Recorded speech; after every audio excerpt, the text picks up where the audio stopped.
Hey girls, and welcome to season 3 of the Hey Girl podcast with my mom, Bethany Needham. Each week, guests will share their amazing stories of following Jesus on all kinds of journeys. I hope their stories inspire you to run your race in your place. Thank you so much for listening.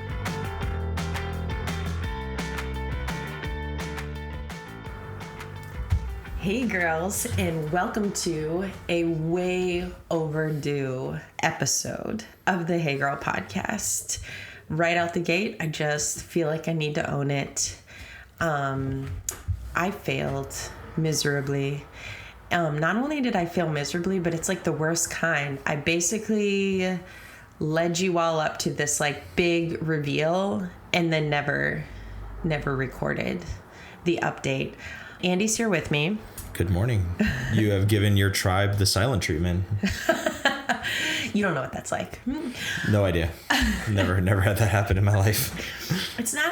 It wasn't intended to be the silent treatment. I'm going to call it the Bethany shuts down emotionally treatment, because this last few months has been crazy, like absolutely crazy.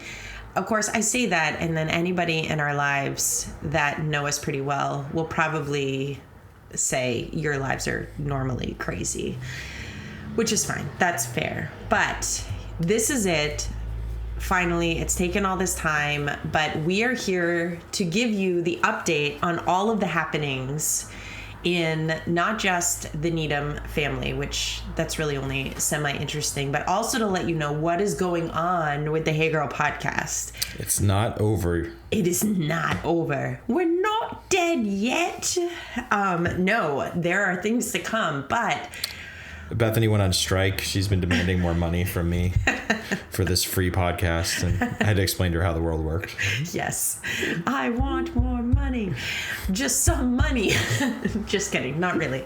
Okay, let's start with the update, because that kind of leads us into today. And here's the thing. To give you a full update, I got to rewind some, mostly because I've apparently been giving you the silent treatment for many, many weeks. I don't even know how many. That's how bad it is.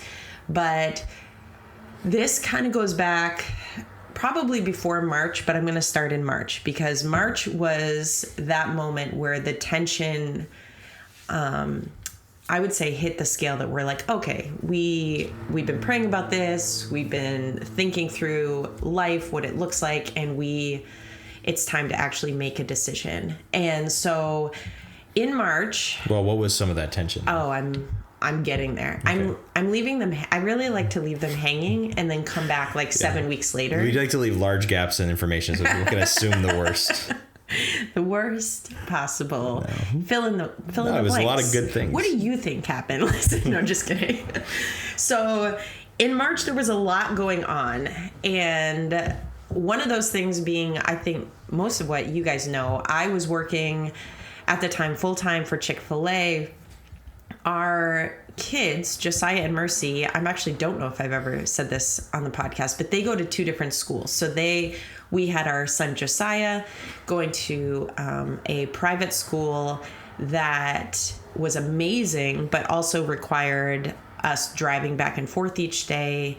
And it was a good 35, 40 minutes, depending on traffic, to get him to and from school. Each way, yes. Which I know some of you actually drive a lot further than that, so I'm not going to play that violin very loud. But so we have him going to school. We got Mercy at the public school in town. And then Andy was working for Berea, which he has been all along. But even his job was beginning to shift a little in terms of how much he was going up to Berea and how much he was working from home. So for those of you who live nowhere near us, a little quick picture of our lives is we live in Massachusetts. Andy's job is actually up in New Hampshire. So whenever he has to go to his workplace, the actual location of Berea, New Hampshire, it's about, what would you say, 2.5 hours? No, it's 2 hours and 20 minutes, or if you're driving 2 hours, but yeah, I've done it in just under 2. Yeah. No, I shouldn't say that. Thank you, Waze app. Yeah, but it's a trek, and it's also one of those places I will say that people go to vacation a lot because it's up in the lake. So when you drive can make the biggest difference on how long that drive is. And so bring us to March. All of these things are happening at the same time, right? Andy's having to go up to Berea quite a bit. So that means like leaving one day, maybe staying a night or two, and then coming back.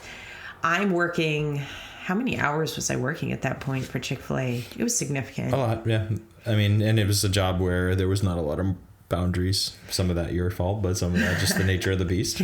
Yeah. Well, if any of you work in the restaurant business too, you know, flexibility is not part of the restaurant business. Like, it was different than other jobs I've worked in. I still have this one vivid memory that will probably haunt me. But I was working in the restaurant.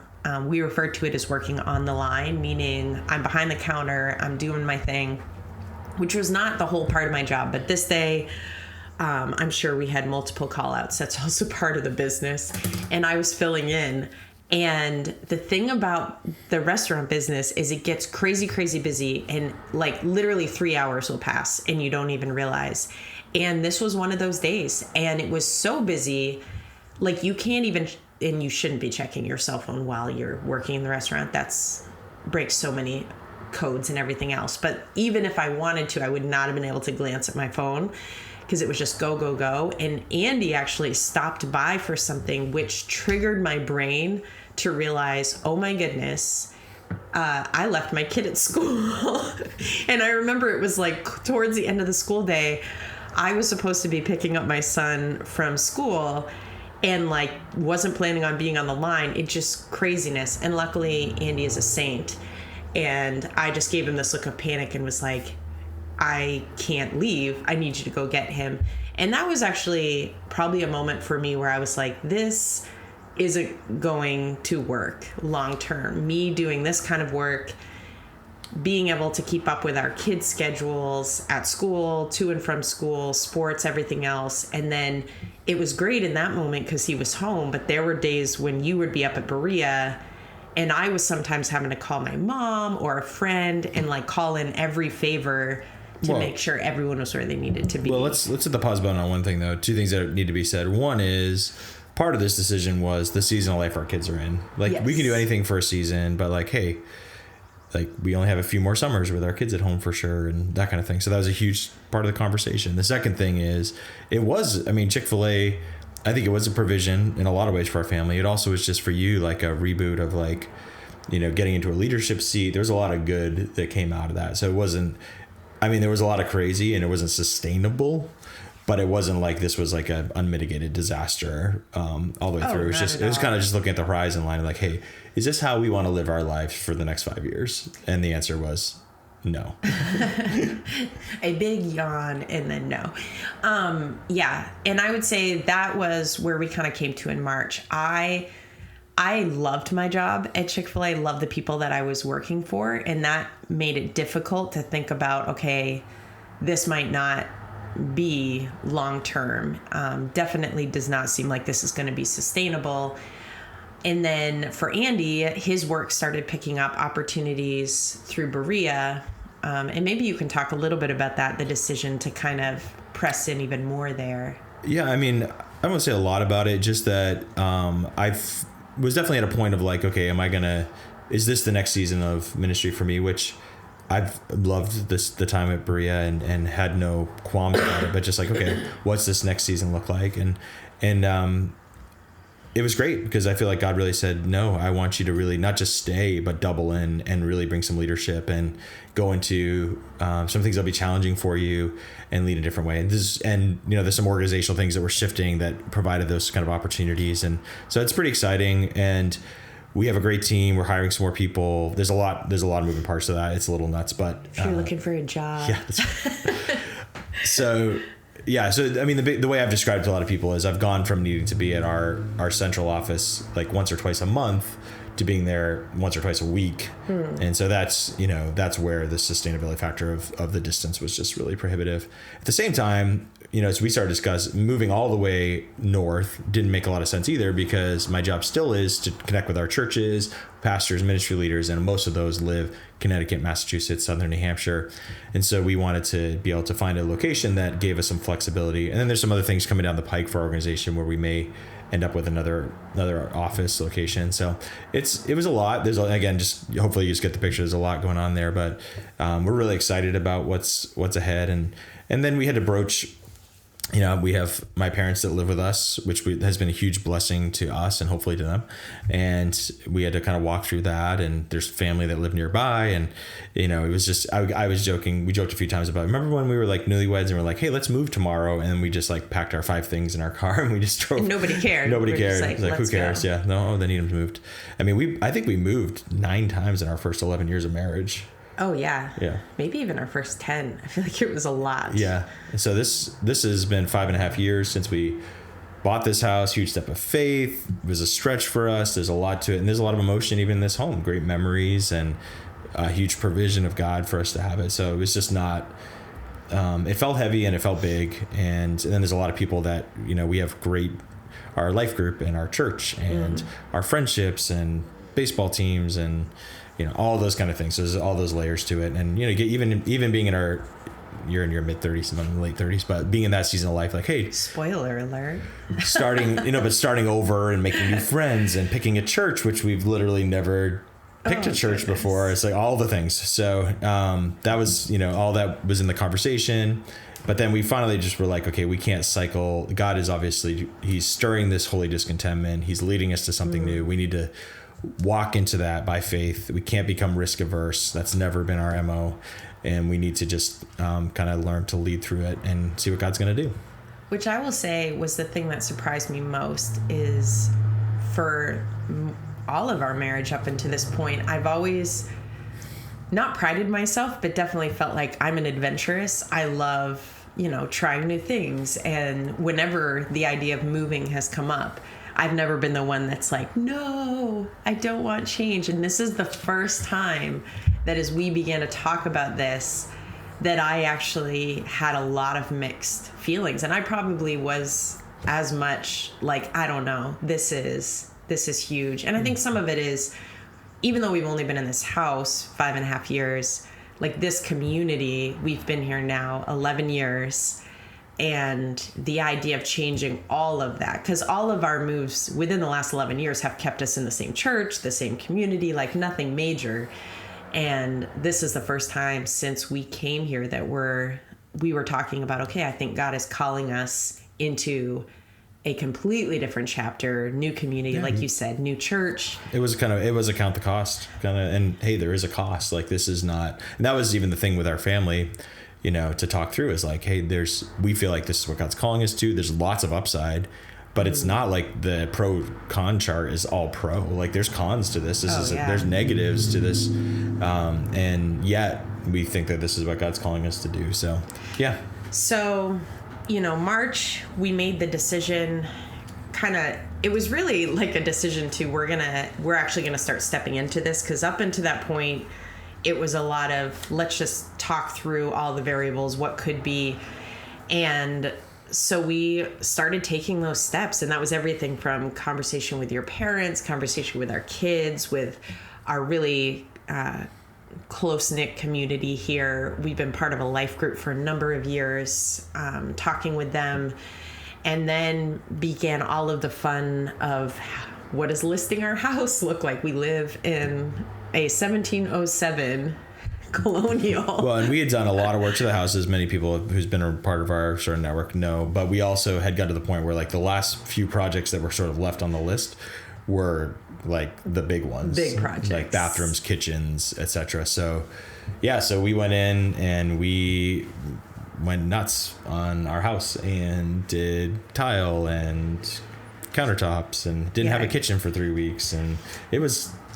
Yeah, the thing that I will remember of the last few months and some of the craziness of it was realizing at one point we had 3 bathrooms in this house, and none of them had every working part happening at once. So like, the joke was you had to decide what you needed to do before which direction you went.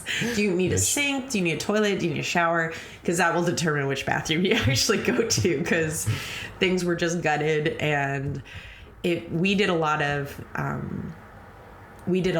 the actual, like, gutting things out, tearing things out. We did some of the projects on our own. I love that kind of thing. I love to learn new things. I actually love power tools. I don't know. It's just fun. So it was fun to even get to do some of those things, but also, honestly, like, pretty stressful. There was just a lot. We were on a timeline. We're trying to get the house on the market. And so all of that happened. A lot of money. Yeah, the money you feel like is just pouring out of your house, and you don't know where it's coming from or how you're going to keep going forward. But we got everything done, put it on the market. There was all the emotions of that, people that come and look at it. But we also decided to do for sale by owner, so we were managing that, and turned out to be a great decision. But there's, when the first couple of days went by and there wasn't as much action on it, you're kind of like, did we make the right decision? Yes. So all the things, but yeah. That was me. I definitely had that meltdown of like, why are we making this more difficult than it needs to be? Yeah. But we got an offer. For what we were asking for, and we had a few snags in the process. We knew, like, okay, well, home inspection, how's that going to be? And there were a couple things, but the things that came up were very, manageable. So. Yeah, there's too much to go into right now, but I will say the way that we have seen God provide and show up, even in the chaos of these last few months. And I will say emotions have been all over the map. I joke, but I'm not really joking about me not giving the silent treatment, more of like an emotional shutdown. But it's been challenging to walk through this decision, the physical exhaustion of when you're renovating a house, but you combine that with trying to walk 2 teenagers through, hey, we're moving and all of this is going to change, and they've had a lot of feelings, good and bad, around this. I'll never forget, like, the day we told them, because we was like, we've been kind of waiting. We want to make sure we're at a point of sort of no return at that point, like, and make sure we're ready to tell everyone else. Because once you tell them, everyone will know. Not so good. But I just remember, we sat down, we talked it through. Well, by we, I mean, you and I talked, and they didn't say anything, and they just cried and walked away. And you kind of had that emotion, like, I just ruined my kids' lives. But even though it's not been a straight line, and that, there's a lot of hard things in this, like, even that day, I remember them kind of coming back around and starting to see, like, ask some questions, consider, I know for our son, when he found out that the driving age is 6 months earlier in August, he can start learning to drive. There was some horizon line. Yeah, he was suddenly very willing to move, and I was rethinking our decision. Yeah, no joke. Well, I think in his mind, he's like, I'm driving back to Massachusetts every day. So, well, still, I mean, again, there's going to be a lot of challenging things, but I feel like, and let's talk about on the other side, like first we started hunting for houses. It was really hard because it's like we were so far away from getting our own house sold. We found a house that we really loved. Yeah, finding the whole house hunting project, the whole process is its own beast. But that was kind of, we went in right away. We went and looked at some houses and realized we're not ready to put in an offer. So this is kind of setting ourselves up for heartbreak, because the housing market right now is amazing for sellers and tough for buyers. So houses were disappearing. Like 1 hour they're on the market, the next, they have 5 offers. So we kind of took a break till we were ready. Our house was sold, but just towards the end of that, a couple of houses popped up on the market. We have kind of unique and special asks because your parents did make the decision to move with us, which is awesome. But it just meant that we went back to the agent in New Hampshire and was like, we're looking for things that have an in-law or the potential of we have some very specific parameters, like yes. Proximity to high location, size of house, all that kind of stuff. So it was not... Yeah, it wasn't like the whole housing market was ours. Once you put the filters on Trulia, I was like, here's 4 houses in New Hampshire that might work for you. Yes, and they were very few and they were going quickly. And so... this house popped up on the market and I saw it immediately because it was one of those unique. It had an in-law set up. It was the right proximity to the highway. It was location-wise awesome in terms of Andy getting back and forth to his job. We just a lot of things. But I honestly, at that point, had seen so many houses come and go that I was just kind of like, I'm going to put it on a list and then, we'll see.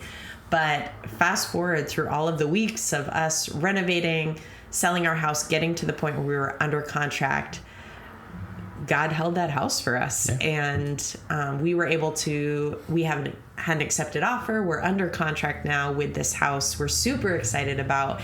And if everything continues to move as it looks like it is, then end of July, we'll be packing up a big old Penske truck and moving up to Hooksett, New Hampshire.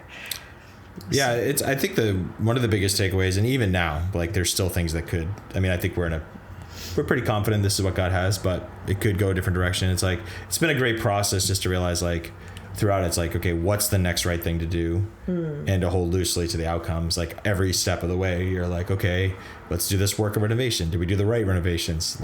We just got to walk in faith and, should we list it ourselves? Let's try it. If it doesn't work, it's okay. But it's emotional and it's stressful and, it's only like the biggest purchase of your life and biggest sale of your life. So, so that's been an interesting process. But yeah, so we're excited about this location and this new home, and it'll put me 60 minutes about from the central office. So that'll, mean I can do it in a day. If I need to do it overnight, it's easy. And still not super, we're right near the highway, so we can get south really easily. And and there's a lot of change going ahead. We're looking at doing an online school through New Hampshire that's probably what we're going to try for the year, which if you ever told us 5 years ago we would be homeschooling. We would have laughed in your face. But I always like to say, whenever I tell my listeners that anything about homeschooling, because I have mentioned that I was considering this, I believe, for Mercy in one of my episodes, I always like to say, like, I don't need 1,000 messages about your opinions on homeschooling, because let's talk politics. I was homeschooled growing up all the way up to 7th grade. So I don't think of it as like a hot button item, but man, people got some strong opinions. Well, here's how we have surmised this. And this is the thing, 2 things I would say. One is we don't outsource the discipleship of our children to the schools, to the church, to anybody. That's our job with the support of a network of people who are around us. So that is number 1. Number 2 is, our whole thing from the beginning has been, we will year by year, kid by kid, pray through what the right thing is for them. And that has meant we've had kids shift school situations mid-year sometimes because it was not going well or whatever. So even though like we would have said, the least likely option is X, and even this, I will say, like, we are going to go full head on. We're not half-hearting it, but if it doesn't work out, we'll do something different, and that's okay. And we've even, for this first year, I've been like, we're going to do this for this year and see how it goes. And it could even shift next year where they're like, no, we want to go back to school, public school, private school, whatever it is. And we'll figure it out from there. But all that said, there's going to be a lot of changes coming down the pike for us in the next 30 to 60 days. And so prayer would be awesome if you're listening and you're like the type that loves to pray for other people, especially if God like really hears your prayers. Could you just maybe like say a few for our family? There's no special people. There are people that are on their knees more, but God hears your prayers. I'm getting heretical. Is that the right? Yeah. It was bound to happen in one episode. But no, really, prayers I've been your producer for a few years. It's not new. Prayers are much appreciated because if you've ever, again, sold and bought a house, all the paperwork and the final parts of that, we're still walking in that for our children, because this is a big shift for them. And they are, right now we're still in our house in Massachusetts, but they're getting ready for summer camp. And it's going to be one of those where they go off to summer camp, leaving this house in a lot of ways, come home from summer camp and will be in a different house. And so praying for their hearts in transition. And then just all of the things that go into moving, even like you mentioned, we got to find a new church. And even the pressure when you know people in all churches, like, gosh, I'm not looking forward to, I am and I'm not looking forward to figuring out what I'm looking God forward to has being us. part of a church. I'm not looking forward to the dating. Like, Yes, making a decision, like, where are we? Because where we're living, it's not like that obvious, oh, this one's right next door. We have kind of the same distance from us, a lot of really great churches, which is an awesome. With a lot of friends. Yeah. So let's talk about the future a little bit. And, part of what we're excited about with Hey Girl is that while we will be on hiatus, I would say through Labor Day, I'll give you the grace to Labor Day. I got to pack up this studio. We're going to come back in force with another season, maybe with some new ideas. But there's also some other, we honestly don't know exactly what the future looks like. You may have to have a part-time job, but probably not a full-time one. But a lot of your energy is going to go into investing in resources like this, other kinds of things. You're speaking. We've talked about doing some things together. But, just pray for us too, because I think that with a new beginning, there's a lot of like, hey, let's dream about what the future looks like, and both in the here and now, and then 3 or 4 years from now when our kids are transitioning off to school and stuff like that. So anything you want to say about that? Like, I'm afraid to say anything because it feels all kind of like we have a lot of dreams and a lot of ideas, and now we're kind of laying it before the Lord. And what is this next season? I will say that there are some exciting prospects for where Hey Girl is headed and what's next for this. And as much as it's been really hard to do a hiatus because it feels weird to be out of this recording process and everything else, what is coming, I'm very excited to see what God has. And we have continue to have people reach out and who are listening, even though we're not in live recordings right now, which is so encouraging.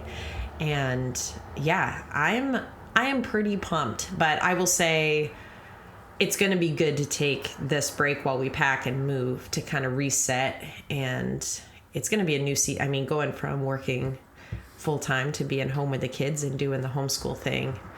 So, a couple things, I won't get into specifics, but, one is you're definitely going to recalibrate sort of your speaking rhythms. And so if people have opportunities for that, this is a great time to reach out about your 2020 speaking opportunities or later this year or whatever. Just kind of get that on the radar. Bethany does women's retreats or all kinds of different events that are amazing. I'm sorry for all of the no's I've had to say for the month of September.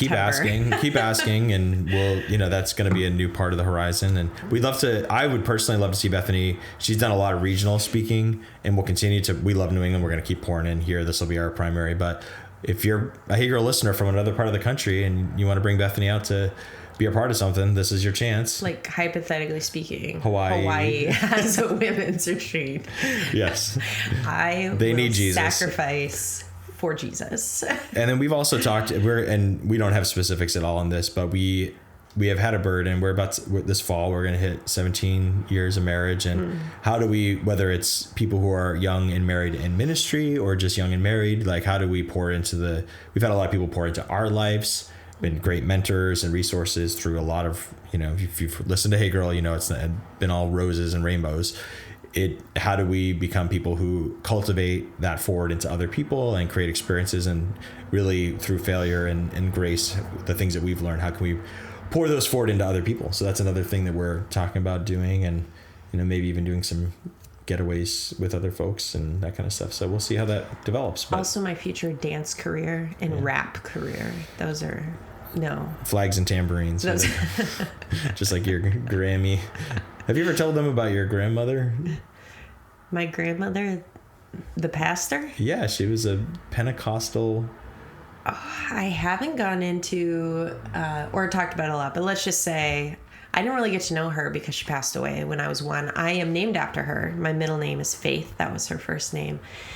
But I always like to think that if she were still around today, that she would be kind of that picture of what I'm going to be when I'm older. I feel like she might have been a little sassy. I like it. Yeah. It's good. Sassy grandma. Love it. Awesome. All right. Well, lots to come. Lots to still do. We got to get some bonus shows going too. Oh, yeah. Definitely. Mercy's thoughts on homeschooling. Mercy's thoughts on New Hampshire versus Massachusetts. Mercy's thoughts on the 2020 elections. I don't know if we want to do that one. Oh, she's got thoughts. That one will be edited intensely. Oh, and then, when you decide to get me another puppy, Yeah, that's not going to happen. So it was worth a shot. Sorry. All right, listeners, thank you so much for your patience, whether you were being patient or not. I'm just going to choose to believe that you were. Thanks for waiting this out with us. And yeah, stay tuned because we're not done here. Right? Producer, are you sticking around? I will renegotiate my contract. Oh, gosh. All right. Well, I will continue to encourage you wherever God has you in whatever season, whether you're in Crazyville like us or this is a season of rest, whatever it looks like, and encourage you to continue running your race in your place and being awesome for Jesus.